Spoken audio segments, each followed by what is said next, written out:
write about purely psychology. There are 8 zillion guys who can write better about strategy than I can. What my gift is to take the psychological research that I'm familiar with and relate it to our game. And fear is a major factor in poker. I wrote an article many years ago called Monsters Under the Bed, where people feel like it's extremely unlikely, for example, that this guy would have called a big raise on the flop when all he had was a runner flush draw, but 2 spades hit, so I better not bet my set. You know? That sort of thing.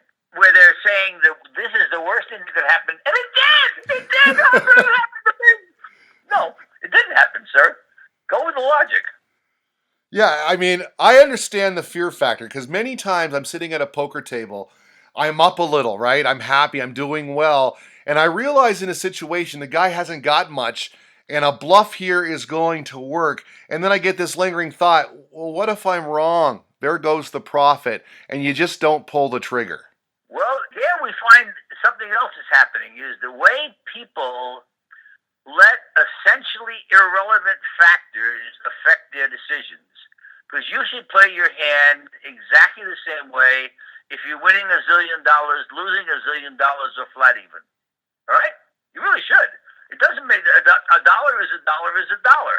But people don't do that. They don't do that at all. They factor into it. I'm ahead. I'm behind. I want to finish a winner. I've had 3 losses in a row. All those things are irrelevant. It's essentially an irrational reaction, and irrational reactions are the core of a whole new, relatively new field called behavioral economics. Just by chance, Richard Thaler just won the Nobel Prize in economics. He's the second psychologist to win it. The first was Daniel Kahneman. And what they have done is they challenged the fundamental assumption for centuries of economists is that people try to maximize their profits. And exactly the same assumption is in the poker literature, which is the belief that if people just knew how they should play, they would play right. And the answer is bullshit.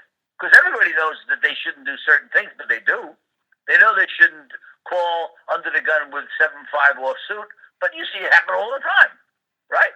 It happens all the time, and sometimes you find yourself splashing it up, and you go, "What am I doing?" Calling because you think you're going to hit a hand, and you're not playing, the way you should be. Right.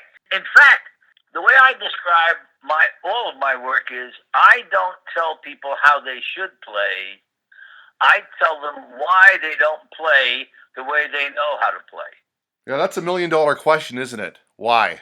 Oh, yes. And there isn't a man or woman alive who plays our game who hasn't, after it's over, said, why did I make that stupid mistake? God, I know better than that. How could I be so? Expletives deleted.